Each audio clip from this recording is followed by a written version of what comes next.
লোহাগড়ায় উলা গ্রামে শান্তি সমাবেশ অনুষ্ঠিত। শরীফুজ্জামান নড়াইল প্রতিনিধির ভিডিওচিত্রে বিস্তারিত। নড়াইলের লোহাগড়া উপজেলার লক্ষ্মীপাশা ইউনিয়নের উলা গ্রামের বিবাদমান দুটি পক্ষের মধ্যে শান্তি সমাবেশ অনুষ্ঠিত হয়েছে। রাজনৈতিক দলের নেতৃবৃন্দ, পুলিশ প্রশাসন ও স্থানীয়দের সহযোগিতায় এ শান্তি সমাবেশ অনুষ্ঠিত হয়। রবিবার 7 সেপ্টেম্বর বিকালে উলা সরকারি প্রাথমিক বিদ্যালয়ের মাঠে লোহাগড়া উপজেলা বিএনপির সভাপতি মোহাম্মদ আহাদুজ্জামান বাটুর সভাপতিত্বে অনুষ্ঠিত শান্তি সমাবেশ প্রধান অতিথি হিসেবে বক্তব্য রাখেন নড়াইল জেলা বিএনপির সাধারণ সম্পাদক আলহাজ মোহাম্মদ মনিরুল ইসলাম। বিশেষ অতিথি হিসেবে বক্তব্য রাখেন লোহাগড়া থানার officer in charge OC Shariful Islam.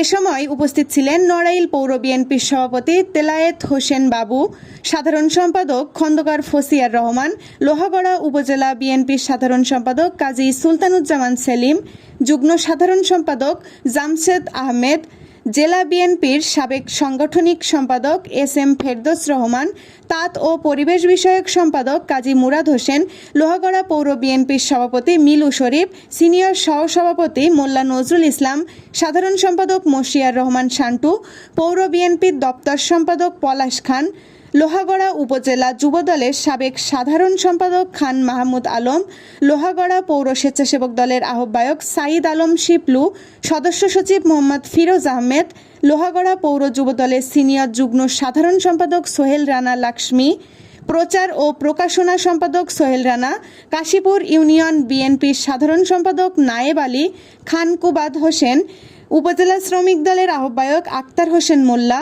উপজেলা জামায়াতের আমির হাদিউজ্জামান সহ প্রমুখ। শান্তি সমাবেশ শেষে রাজনৈতিক দলের নেতৃবৃন্দ এবং পুলিশ প্রশাসনের কর্মকর্তাদের সহযোগিতায় উলা গ্রামের বিবাদমান দুটি পক্ষ দীর্ঘদিনের দ্বন্দ্ব সংঘাত ভুলে শান্তিপূর্ণভাবে গ্রামে অবস্থান করবে এবং আদালতে চলমান মামলা মোকদ্দমা প্রত্যাহার করে নেবেন এই মর্মে অঙ্গীকার ব্যক্ত করেন।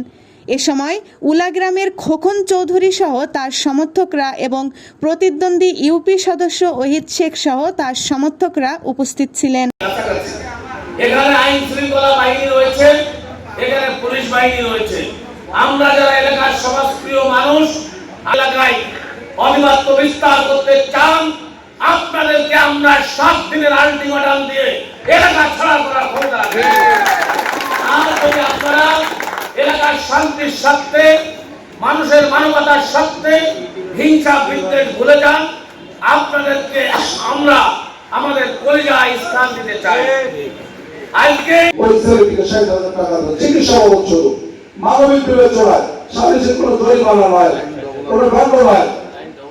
উভয় পক্ষের যে মামলা মোকদ্দমা আছে, দুই পক্ষের সেই মামলা একজন যদি জামিনে না থাকেন, ওই পক্ষের বাদী একে সহযোগিতা করে জামিন করে আনেন, মামলাটি শেষ করার জন্য সহযোগিতা করবে। ঠিক ওই একই রকম ওই পক্ষের জন্য আমরা সকলের সিদ্ধান্ত নিয়েছি আপনাদের শান্তির আলোকে ক্ষতিপূরণ কাউকে দিতে পারলাম না। ক্ষতি কখনই পূরণ হবে যদি আপনারা শান্তিতে বসবাস করেন, আপনার ছেলে মেয়েরা লেখাপড়া খুশিতে মানুষ হবে, সমাজে প্রতিষ্ঠিত হবে। আপনাদের সকলের প্রতি ধন্যবাদ। আমরা এখানে একটি কথা আমরা ব্যথিত হয়েছে, আমরা পার্শ্ববর্তী গ্রাম বয়লা